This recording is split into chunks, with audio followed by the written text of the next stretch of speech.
আসসালামু আলাইকুম সুপ্রিয় দেশবাসী, অন্যান্য ধর্মাবলম্বীদেরকে শুভেচ্ছা। নবনিযুক্ত পররাষ্ট্রমন্ত্রী ডক্টর খলিল সাহেব বলেছেন, পররাষ্ট্র মন্ত্রণালয়ের মাধ্যমে বাংলাদেশের অধিকার পাই পাই করে হিসাব বুঝে নেওয়া হবে। আমি প্রথমত মিস্টার প্রাইম মিনিস্টার তারেক রহমানকে কৃতজ্ঞতা এবং ধন্যবাদ জানাচ্ছি যে ডক্টর খলিলের মতো একজন মেধাবী ব্যক্তি মহোদয়কে বাংলাদেশের পররাষ্ট্রমন্ত্রী হিসেবে নিয়োগ দেওয়ার জন্য। এছাড়া ডক্টর খলিল সাহেব আরও বলেছেন যে উনি শহীদ প্রেসিডেন্ট জিয়াউর রহমানের যে পররাষ্ট্রনীতি সেটাতে ফিরে যাবেন, অর্থাৎ বাংলাদেশের অধিকারের বিষয়ে জিরো টলারেন্স। আপনারা জানেন ভারত কিন্তু ফারাক্কার পানি ছাড়তে গড়িমসি করেছিল। এই জন্য শহীদ প্রেসিডেন্ট জিয়াউর রহমান এই ফারাক্কা ইস্যুটিকে জাতিসংঘের মধ্যে তুলেছিল।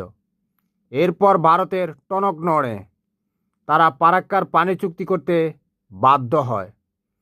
এছাড়া ভারত বাংলাদেশের দক্ষিণ তালপট্টি দখল করতে এসেছিল 1981 সালের মে মাসে। আপনারা জানেন এই মে মাসের 30শে মে 1981 সালে শহীদ প্রেসিডেন্ট জিয়াউর রহমান কিছু বিপদগামী সেনা অফিসারের হাতে নিহত হয়ে জান্নাতবাসী হন। এই মে মাসে তিনি ভারতীয় বাহিনী যখন নৌবহর নিয়ে বাংলাদেশের দক্ষিণ তালপট্টি দখল করতে এসেছিল, তখন উনি সেটাকে বাধা দিয়েছিলেন এবং ভারতীয় নৌবাহিনী দক্ষিণ তালপট্টি থেকে সরে যেতে বাধ্য হয়। বলা বাহুল্য, আকলমানকালে ইশারা কাফি হ্যায়। এই কারণেই বাংলাদেশের জন্য যে অগাধ দেশপ্রেম রয়েছে, বাংলাদেশের ভূমি রক্ষার জন্য শহীদ প্রেসিডেন্ট জিয়াউর রহমানের যে আত্মত্যাগ, সেটার কারণে সম্ভবত শহীদ প্রেসিডেন্ট জিয়াউর রহমানকে মে মাসে ভারতীয় ষড়যন্ত্রেই হত্যা করা হয়। আমরা জাতি হিসেবে একেবারে কতটুকু বিপর্যয়কর পরিস্থিতিতে পড়েছি সেটা আপনারা জানেন।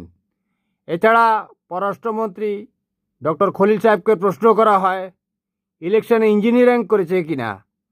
জবাবে উনি বলেন, ইঞ্জিনিয়ারিং বলতে কী বোঝায়? ভোট কারচুপি হয়েছে তাই তো? সাংবাদিকরা বলে যে হ্যাঁ। তাহলে উনি বলেছেন ভোট আবার গুনি নেওয়া দরকার। অসাধারণ ওনার প্রশ্নের জবাব।